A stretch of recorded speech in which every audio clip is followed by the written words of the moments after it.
J'ai si froid, monsieur, a chuchoté la petite silhouette, ces mots à peine un souffle dans le blizzard qui balayait la place.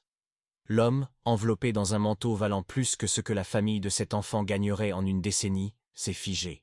Il ne le savait pas encore, mais ce murmure tremblant n'était pas un simple appel à l'aide.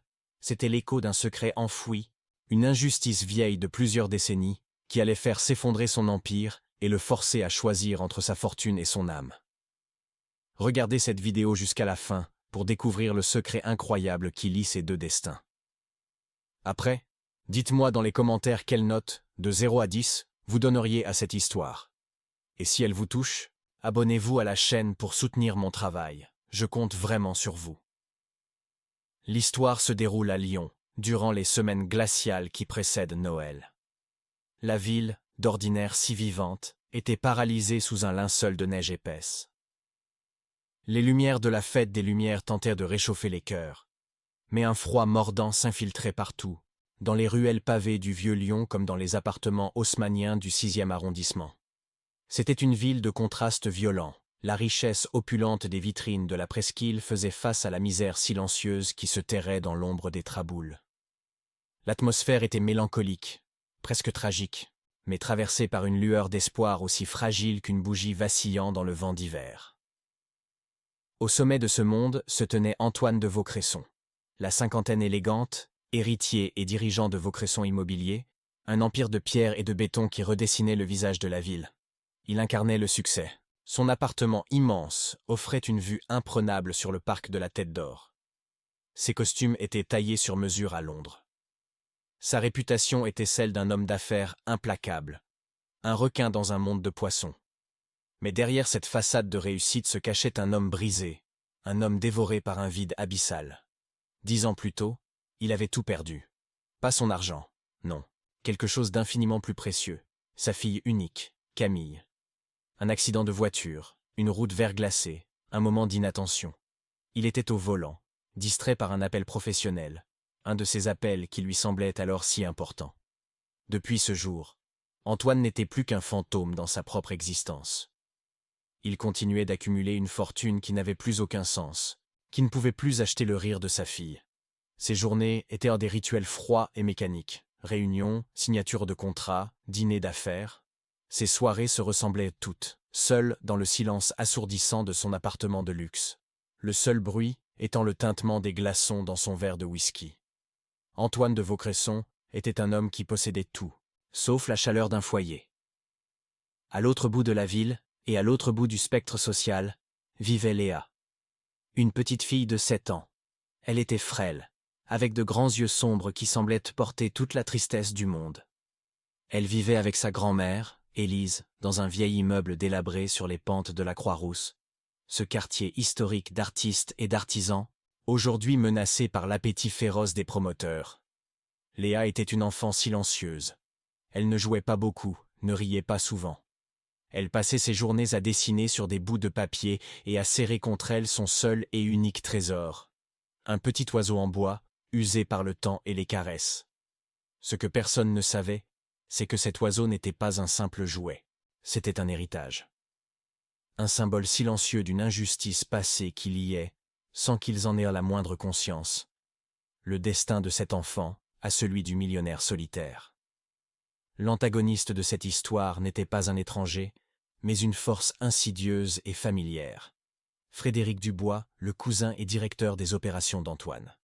C'était un homme ambitieux, rongé par une jalousie maladive, qui avait toujours vécu dans l'ombre de son cousin plus charismatique et plus riche. En réalité, c'était Frédéric qui gérait les aspects les plus sordides de l'entreprise, avec une cruauté que le propre père d'Antoine aurait, en son temps, certainement approuvée. Son projet phare, celui qui devait enfin lui apporter la reconnaissance qu'il estimait méritée, était le rachat et la transformation de l'immeuble où vivaient Élise et Léa. Il voulait le raser pour y construire des appartements de luxe, avec vue sur la ville. Pour y parvenir, il menait une véritable guerre d'usure contre les derniers locataires. Il ne voyait pas des familles, des personnes âgées, des enfants. Il ne voyait que des obstacles entre lui et un profit colossal.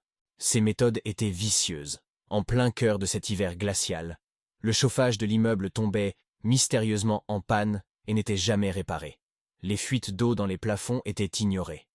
Les lettres de rappel se transformaient en menaces à peine voilées. Frédéric voulait les briser, les pousser à partir d'eux-mêmes pour racheter leur beau à un prix dérisoire. Chaque frisson d'un enfant dans cet immeuble était une petite victoire pour lui. Ainsi, les 3 acteurs de ce drame à venir vivaient de leurs vies en parallèle, dans la même ville, mais dans des mondes différents. Antoine, emmuré dans son palais de verre et de solitude. Léa, grelottant dans son appartement froid, s'accrochant à son petit oiseau en bois. Et Frédéric, dans son bureau chauffé, tirant les ficelles d'un plan impitoyable. Ils ne se connaissaient pas, mais leurs chemins étaient sur le point de se croiser de la manière la plus brutale et la plus inattendue qui soit, au milieu d'une tempête de neige qui allait tout changer. La rencontre fatidique eut lieu un soir, où la tempête de neige redoublait de fureur. Antoine sortait d'un gala de charité à l'Opéra de Lyon, le cœur plus vide et plus lourd que jamais. Autour de lui, ce n'était que sourires forcés, conversations creuses sur les marchés financiers et fausse compassion. Il avait signé un chèque à 6 chiffres, non par générosité, mais pour faire taire le murmure de sa conscience et pour que la société le laisse en paix. Écœuré par cette superficialité, par cette richesse qui s'exhibait pour se donner bonne conscience, il sentit une vague de dégoût le submerger. Arrivé sur le parvis, il vit son chauffeur Jean-Pierre, qui l'attendait fidèlement près de la berline noire. « Rentrez, Jean-Pierre, dit-il d'une voix sèche. Je vais marcher un peu. » Le chauffeur, habitué aux humeurs de son patron, n'insista pas. Antoine avait besoin d'air. Il avait besoin de sentir quelque chose de vrai, même si c'était la morsure du froid sur son visage. Il remonta le col de son manteau en cachemire et s'enfonça dans la nuit blanche, en direction de la place des terreaux. La ville était méconnaissable. Le son de ses pas était étouffé par l'épais tapis de neige. Les lumières de la ville se diffusaient à travers les flocons qui dansaient une valse funèbre. Il passa devant la fontaine Bartholdi, ces statues de bronze figées par le gel, transformées en sculptures de glace fantomatiques. C'est là, dans ce décor irréel, qu'il la vit. Une petite silhouette, à peine une tache sombre dans le tourbillon blanc. Une enfant, seule, au milieu de la place déserte. D'abord, l'irritation. Que faisait une enfant dehors par un temps pareil? Où étaient ses parents? Puis, alors qu'il s'approchait, l'irritation laissa place à un sentiment étrange, une inquiétude qu'il n'avait pas ressentie depuis une décennie.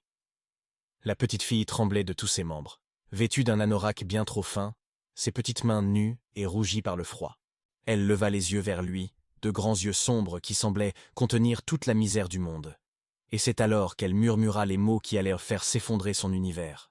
« J'ai si froid, monsieur. » Le souffle d'Antoine se coupa. Ce n'était pas la phrase elle-même, c'était la fragilité de la voix, le tremblement de la petite mâchoire, le désespoir absolu dans son regard. En une fraction de seconde, l'image de sa propre fille, Camille, lui revint en mémoire. Camille, le jour où elle était tombée de vélo, pleurant de douleur et de peur. Camille, qui se blottissait contre lui quand elle avait froid. Un instinct qu'il croyait mort et enterré avec elle refit surface avec une violence inouïe. Sans réfléchir, sans même en avoir conscience, il accomplit un geste impensable pour l'homme d'affaires calculateur qu'il était devenu. Il retira son lourd et coûteux manteau en cachemire, cette armure qui le protégeait du monde, et en enveloppa la petite fille. Le vêtement flottait autour d'elle, immense, la recouvrant presque entièrement. La chaleur de son propre corps, encore imprégnée dans le tissu, sembla la ranimer un peu. Elle cessa de trembler si violemment. Elle le regarda, et pour la première fois, une lueur de gratitude, presque de surprise, brilla dans ses yeux. « Merci, monsieur, » dit-elle d'une voix à peine audible. Puis, comme pour lui offrir quelque chose en retour, le seul trésor qu'elle possédait, elle sortit de sa poche une petite main crispée et l'ouvrit. Dans sa paume se trouvait le petit oiseau en bois usé. Antoine baissa les yeux machinalement, et son cœur s'arrêta de battre. Ce n'était pas n'importe quel oiseau en bois.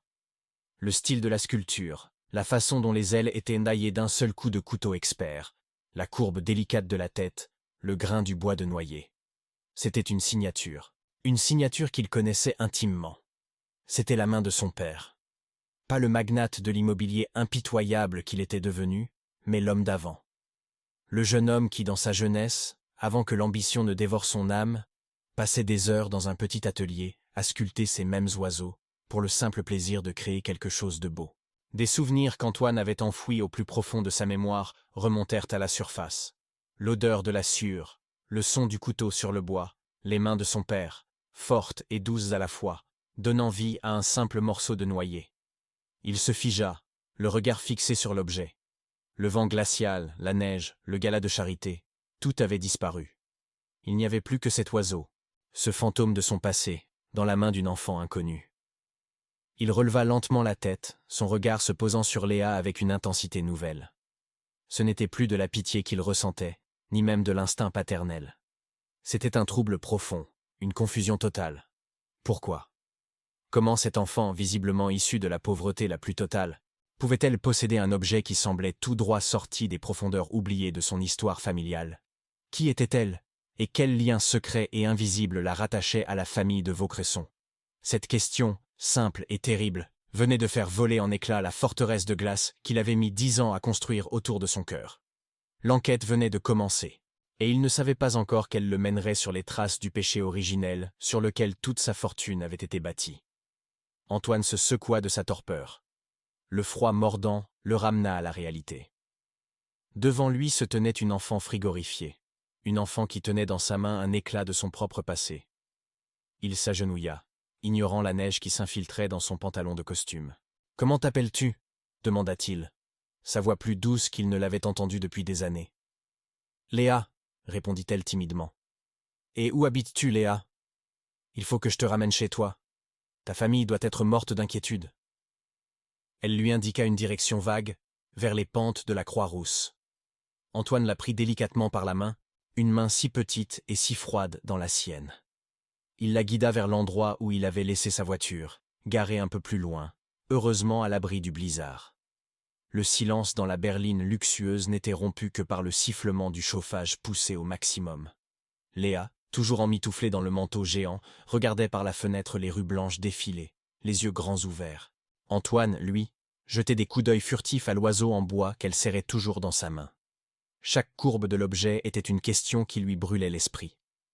Ils arrivèrent bientôt dans un dédale de rues en pente, caractéristique du vieux quartier lyonnais. Léa lui montra un immeuble sombre, à la façade craquelée. L'entrée n'avait pas de digicode, juste une lourde porte en bois qui grinça lugubrement. À l'intérieur, le choc fut brutal. Il n'y avait pas de chauffage. Un froid qui semblait émaner des murs eux-mêmes, plus pénétrant encore que celui de l'extérieur, les saisit. L'ampoule du couloir clignotait, menaçant de plonger l'escalier en colimaçon dans l'obscurité. Une odeur d'humidité et de misère flottait dans l'air. Comment pouvait-on vivre ici? Comment pouvait-on laisser un enfant vivre ici? Au 3e étage, une porte s'ouvrit sur une femme âgée, le visage creusé par l'inquiétude. C'était Élise, la grand-mère. En voyant Léa, elle la serra dans ses bras, les larmes aux yeux, avant de remarquer l'homme élégant et le manteau luxueux. La méfiance remplaça immédiatement le soulagement sur son visage. Antoine expliqua brièvement la situation, omettant le détail de l'oiseau en bois. Il sentait que ce n'était ni le lieu, ni le moment. Élise le remercia avec une dignité qui le toucha, puis son regard se durcit. « C'est encore à cause de ce satané chauffage, » dit-elle entre ses dents. Elle ne supporte plus ce froid. En redescendant, Antoine remarqua une note officielle punaisée sur un panneau de liège délabré dans l'entrée. C'était un avis de travaux, suivi d'une mention légale. Et en bas de la page, un nom qu'il connaissait trop bien. Vaucresson Immobilier. Son sang se glaça. C'était sa société. C'était son nom, associé à cette misère, à ce froid, à ce désespoir. La nausée le prit. Il avait passé 10 ans à signer des documents, à valider des budgets, à présider des réunions, sans jamais regarder ce qui se passait vraiment sur le terrain. Il avait délégué. Il avait fait confiance. Il avait, surtout, choisi l'ignorance. Le lendemain matin, Antoine arriva à son bureau avec une fureur froide qu'il n'avait pas connue depuis longtemps. Il convoqua immédiatement son cousin, Frédéric Dubois. Celui-ci entra, un sourire suffisant aux lèvres, pensant sans doute qu'il s'agissait d'une nouvelle signature de contrat juteux. Le projet de la Croix-Rousse, rue des Fantasques, lança Antoine sans préambule. Parlement. Frédéric fut surpris par le ton glacial. Ah, oui. Une excellente opération. On a presque vidé l'immeuble.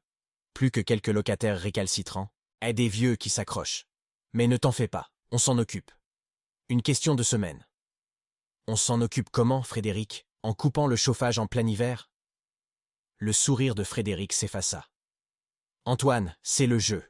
Ils ont des baux ridicules, ils refusent les offres de relogement. Il faut bien les Encouragez un peu.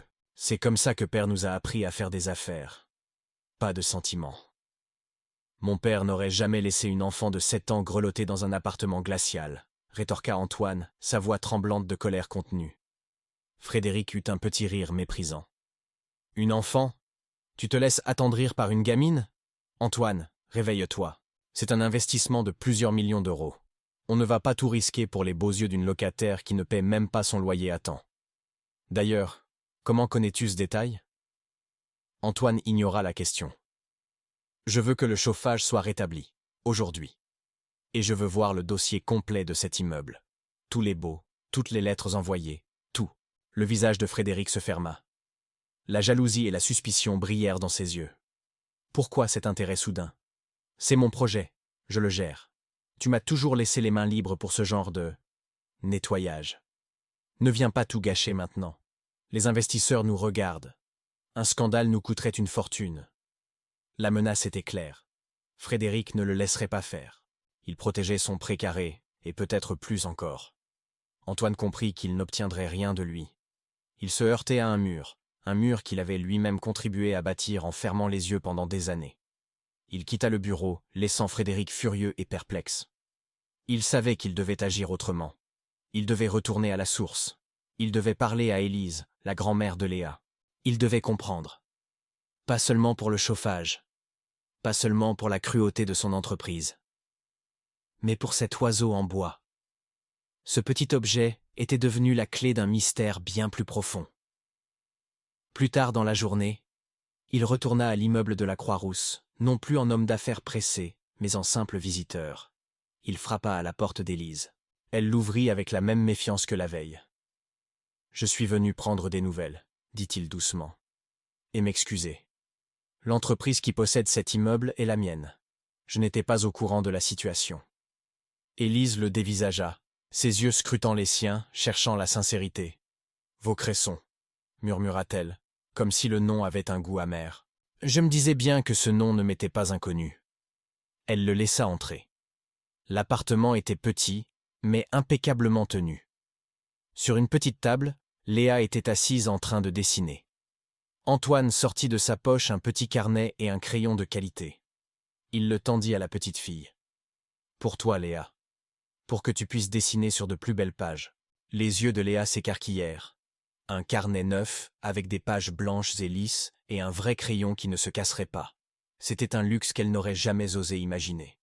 Elle le prit avec une délicatesse infinie, comme si c'était un trésor, et un minuscule sourire, le premier qu'Antoine voyait, illumina son visage. Élise observait la scène, le cœur serré. Elle vit dans le regard de cet homme riche quelque chose qu'elle n'attendait pas. Une sincère gentillesse. Une lueur de douleur qui faisait écho à la sienne. Antoine s'assit sur une chaise en bois qui menaçait de céder sous son poids. Léa, déjà, avait ouvert le carnet et dessinait avec une concentration absolue. Antoine s'approcha doucement. « C'est ton oiseau que tu dessines? Il est très joli. Il est spécial pour toi, n'est-ce pas ?» Le visage d'Élise se voila d'une tristesse infinie. Elle regarda l'oiseau en bois, posé sur la table à côté de sa petite fille. « Spécial, oui. C'est tout ce qu'il nous reste de lui. »« De qui ?» demanda Antoine, le cœur battant. « De mon mari, » répondit Élise d'une voix douce et lasse. « Le grand-père de Léa. C'est lui qui l'a sculpté. Il en a fait des dizaines comme celui-ci. Chacun était unique. » Elle caressa la tête de l'oiseau. « Mon Paul. Il n'était pas menuisier, monsieur. Il était poète, mais sa poésie, il l'écrivait avec le bois. Il disait que chaque morceau de bois avait une âme, une histoire, et qu'il suffisait de l'écouter pour la libérer. » Antoine sentit un frisson le parcourir. L'écho des paroles de son propre père, dans un passé lointain, lui revint en mémoire. Il se força à rester calme. C'était un artiste alors. Élise hocha la tête. Le meilleur. Mais les artistes ne paient pas les factures. Alors il a travaillé, il y a très longtemps, pour un homme. Un promoteur qui débutait. Plein d'ambition. Un homme qui s'appelait Vaucresson. Le nom, prononcé dans ce petit appartement misérable, résonna comme un coup de tonnerre dans la tête d'Antoine. Le sol sembla se dérober sous ses pieds. Il dut se retenir au dossier de sa chaise pour ne pas vaciller. Vaucresson, répéta-t-il, sa voix à peine un murmure. Élise le regarda, surprise par sa réaction. Oui, le père, je crois. C'était il y a plus de 30 ans. Paul était son meilleur ouvrier. Il l'admirait, vous savez. Il disait que ce Vaucresson avait une vision, qu'il allait changer la ville. Mon mari était plein d'idées, lui aussi. Il ne voulait pas juste construire des murs, il voulait construire des vies. Antoine ne respirait plus. Chaque mot d'Élise était une pièce d'un puzzle qu'il n'avait jamais su qu'il existait, et chaque pièce révélait une image de plus en plus monstrueuse de sa propre histoire. Un jour, continua Élise, les yeux perdus dans le passé, Paul a passé des semaines à dessiner un projet, son chef-d'œuvre. Des logements pour les familles d'ouvriers, ici, sur la Croix-Rousse. Des appartements lumineux, avec des cours pour que les enfants puissent jouer, un atelier partagé. C'était beau, c'était humain. Il a tout mis là-dedans. Son talent, son cœur, son espoir. Il est allé le présenter à M. Vaucresson.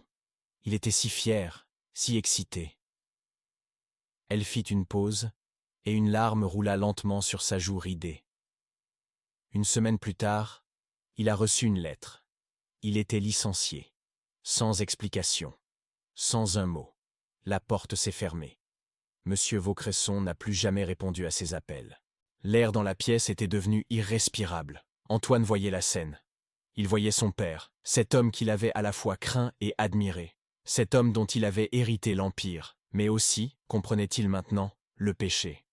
Paul a été brisé, acheva Élise. Ce n'est pas le travail qu'il a perdu ce jour-là. C'est la foi dans les hommes. Il n'a plus jamais touché un outil de la même façon. L'étincelle était partie. Il est tombé malade peu de temps après. Et il n'a jamais vraiment guéri. Antoine se leva, incapable de rester assis plus longtemps. Il marcha jusqu'à la petite fenêtre qui donnait sur les toits enneigés de Lyon.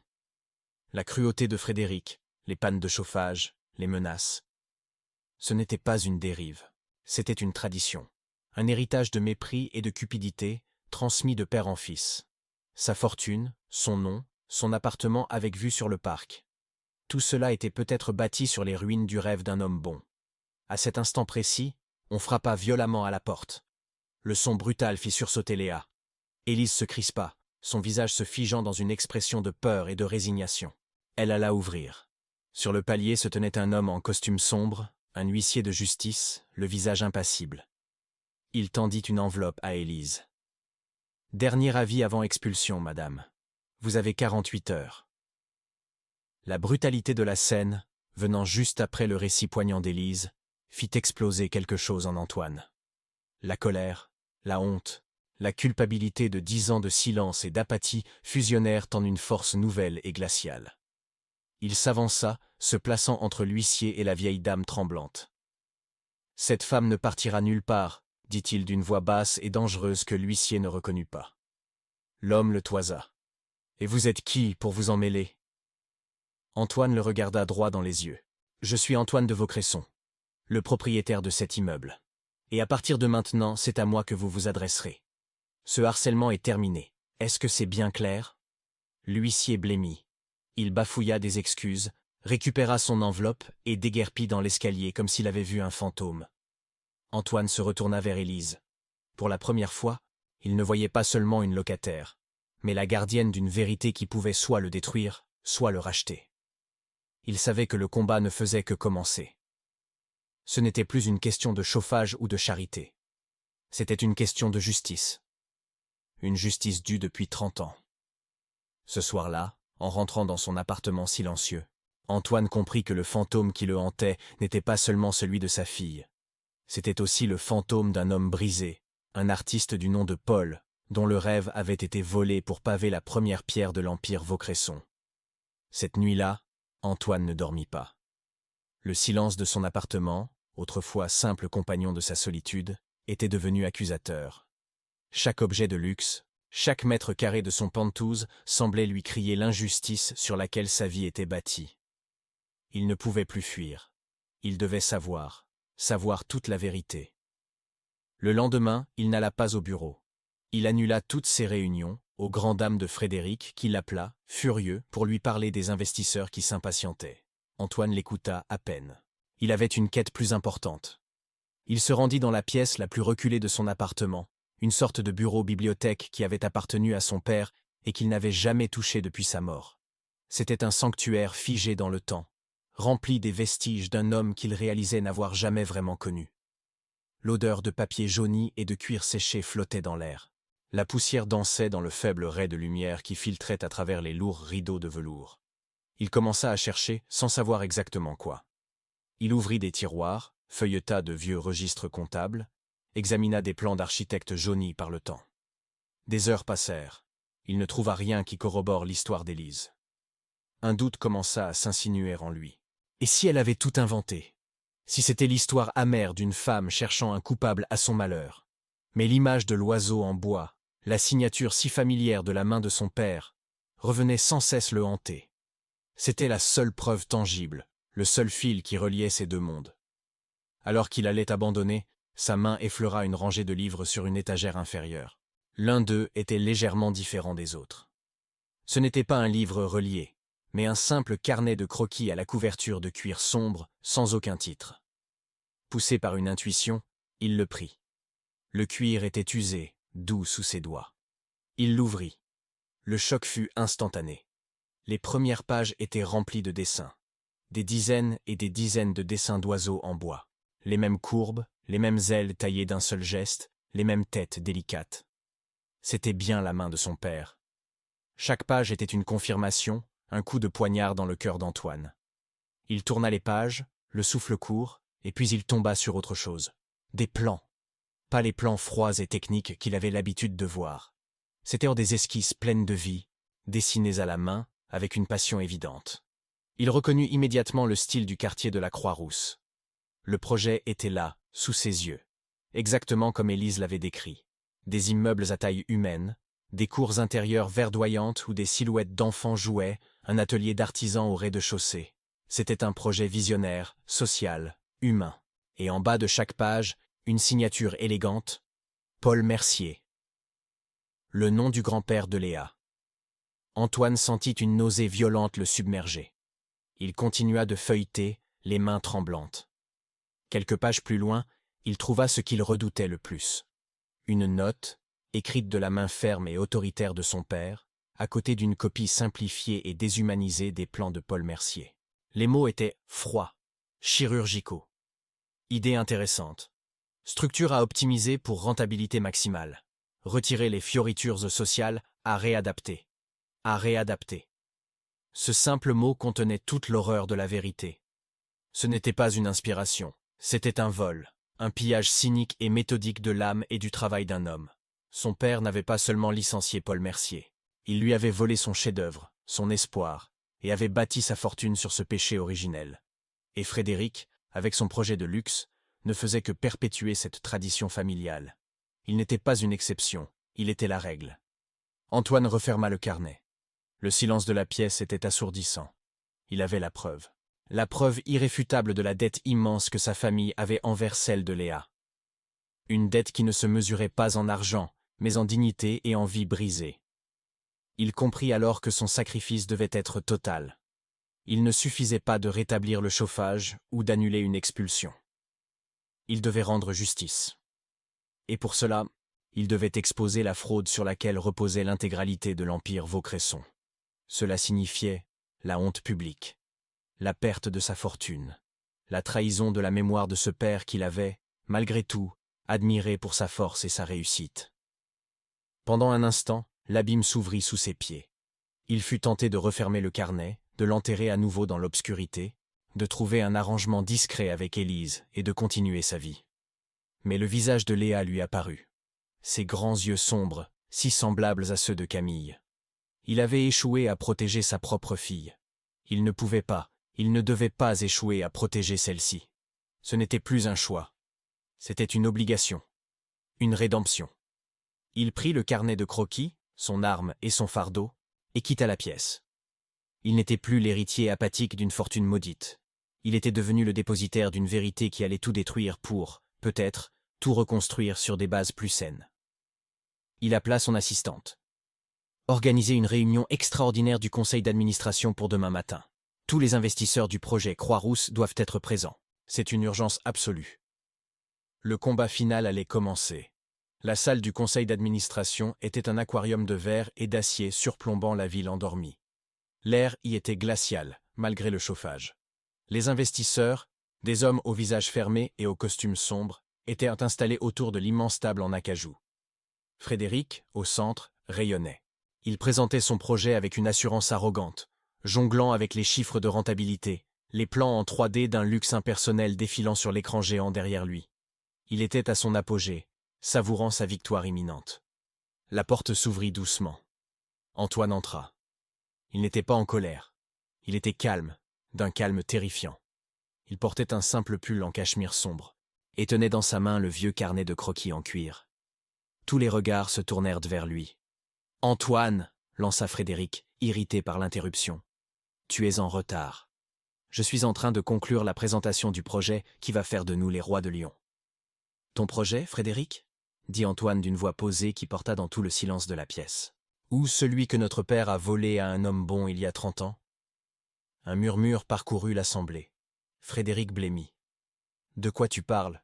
Tu as perdu la tête. » Antoine s'avança lentement vers la table. Il ne regarda pas son cousin. Il s'adressa aux investisseurs.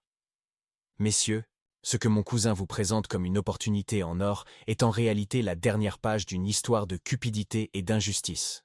Une histoire sur laquelle le nom de Vaucresson a été bâti. » Sans un mot de plus, il se connecta au projecteur. L'image du complexe de luxe de Frédéric disparut, remplacée par la photo d'une page du carnet. Une esquisse faite à la main, pleine de vie et de chaleur. Les plans originaux de Paul Mercier. « Voici le véritable projet de la Croix-Rousse », annonça Antoine. Dessiné non pas par un architecte en quête de profit, mais par un artiste qui voulait offrir un toit digne à des familles. Un projet qui a été volé. Il fit défiler les pages du carnet, les dessins des oiseaux, les notes pleines d'espoir de Paul, et enfin, la note assassine de son propre père, à réadapter. Frédéric bondit sur ses pieds, le visage déformé par la rage. C'est un mensonge, il est fou, il est en train de saboter l'entreprise pour une histoire sentimentale ridicule. Il détruit l'héritage de notre famille. L'héritage de notre famille? Répéta Antoine, se tournant enfin vers lui, ses yeux brillant d'une lueur glaciale. Notre héritage est un mensonge, Frédéric.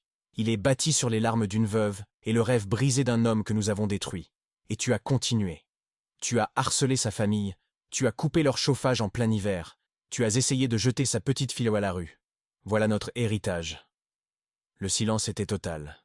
Les investisseurs se regardaient, mal à l'aise. Le scandale était là, palpable, dans cette pièce. Antoine porta le coup de grâce. Vaucresson Immobilier, sous sa forme actuelle, c'est terminé. Je vais utiliser l'intégralité de ma fortune personnelle pour racheter vos parts, si vous le souhaitez. Je vais dédommager chaque famille que nous avons spoliée.